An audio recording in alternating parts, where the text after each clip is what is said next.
السلام عليكم خوتي. من اكثر الاسئله اللي كتجيني بشكل يومي هو عافاك اخويا، كيفاش نعرف واش التليفون ديالي شي واحد كيتجسس عليه.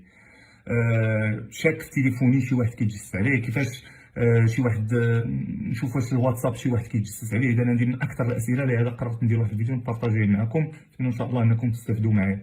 اول حاجه خصنا نتفقوا عليها الخوت، الله يرحم لكم الوالدين، بلا ما يبقى يكذب عليكم شي واحد ويقول لكم طريقه كيفاش التجسس والى غير ذلك، وفي الاخر تيوري شي حوايج اللي هما بيضه.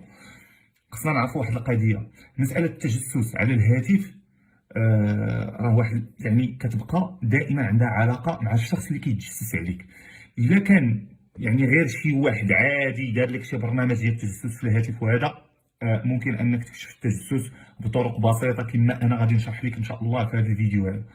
اما راه كاينين طرق اللي هي متقدمه في الاختراق، راه اللي ما يمكنش لك باي شكل من الاشكال انك تعرفها انطلاقا من التخربيقات غديرهم في التليفون والى غير ذلك. علاش؟ لانهم تيبقاو طرق متقدمه، خصنا نديروا واحد التحليل على مستوى ديال الاتصالات العكسيه ديال هذاك الهاتف، وفقط التحليل ديال الاتصالات العكسيه للهاتف تيخصك يكون عندك بعدا معرفه بزاف ديال الامور. زيد عليهم لي بروسيسوس اللي تيكونوا في التليفون خدامين الى غير ذلك. اذا غير باش ما يضحكش عليكم شي واحد ثاني ثاني حاجه خوتي، شي حاجه ضراتني في خاطري، ما كاينش كود اللي كتشف التجسس، وفيديوهات كتلقى البارطاج بالالاف، ناس كيهضروا عن جهل، كيمشي يشوف شي هندي تيشرح شي تخريقه مطلعه داير بحث ادسنس كيجي يشرحها للناس. ما كاينش شي حاجه كنديروا كود في التليفون كيكشف لنا التجسس. اي واحد كيقول هاد الهضره كذاب، ما عرف حتى شي حاجه. انا كنهضر من مجال التخصص ديالي، كذابه هذوك الناس، ما كاين حتى شي حاجه اخرى. وماشي تنقول كذابه، الناس يمكن حتى هما منصوب عليهم ما فاهمينش وهذا الشيء ممكن. الوغ كيفاش تعرف واش شي واحد كيتجسس على التليفون ديالك؟ طريقه بسيطه جدا. اول حاجه كيبقى احساس التليفون ديالك انت كتعرفو، يعني كتعرف التليفون كيفاش خدام. واحد النهار كتلقاه ماشي كيما في التليفون كان كيخدم، مثلا كيولي ثقيل. اول سامبطوم اللي من خلالها تقدر تقول راه مين يكون شي واحد تيتجسس عليهم، تيولي التليفون فجاه ولا ثقيل. علاش كيكون ثقيل؟ لان هذوك البرامج التجسسيه كتستهلك واحد الشكل كبير الموارد ديال الهاتف. هذا واحد. ثاني حاجه، ملي كتلاحظ انه انت مثلا كتكون ديزاكتيفي الجي بي اس وتيبان لك تيتاكتيفا راسو، حتى هذه علامه اخرى. الفلاش ديال الكاميرا مره كيخطف، اذا هذه علامه كذلك ان شي واحد كيتجسس عليك، لانه كيلتقط الصور. كدير ابيل في التليفون كتسمع تخرشيش في الصوت، التليفون كان خدام مزيان حتى ولا تسمع تخرشيش في الصوت. اذا هذه كذلك علامه من العلامات ديال ان راه الهاتف راه ممكن شي واحد كيتجسس عليه. كاينه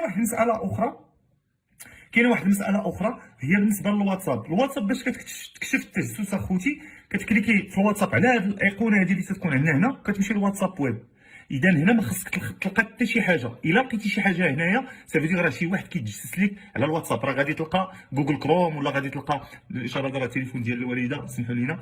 الوغ تلقى جوجل كروم، انترنت اكسبلورر، فايرفوكس، تلقى شي حاجه هنايا. ما حدك تلقى الا كانت ليكرون عندك بحال هكا، اذا راه ما كاين حتى شي تجسس.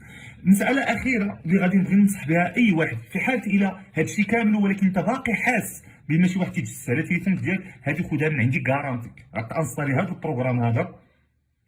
البروغرام سميتو انا غادي مالوير بايت.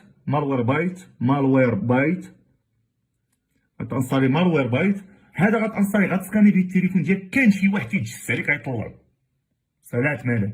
كما كنعاود ناكد اخوتي، الله يجازيكم بخير، راه هادشي اللي شرحت راه غير من اجل كشف التجسس، يعني شي حاجه عاديه، ازواج بيناتهم، اصدقاء بيناتهم.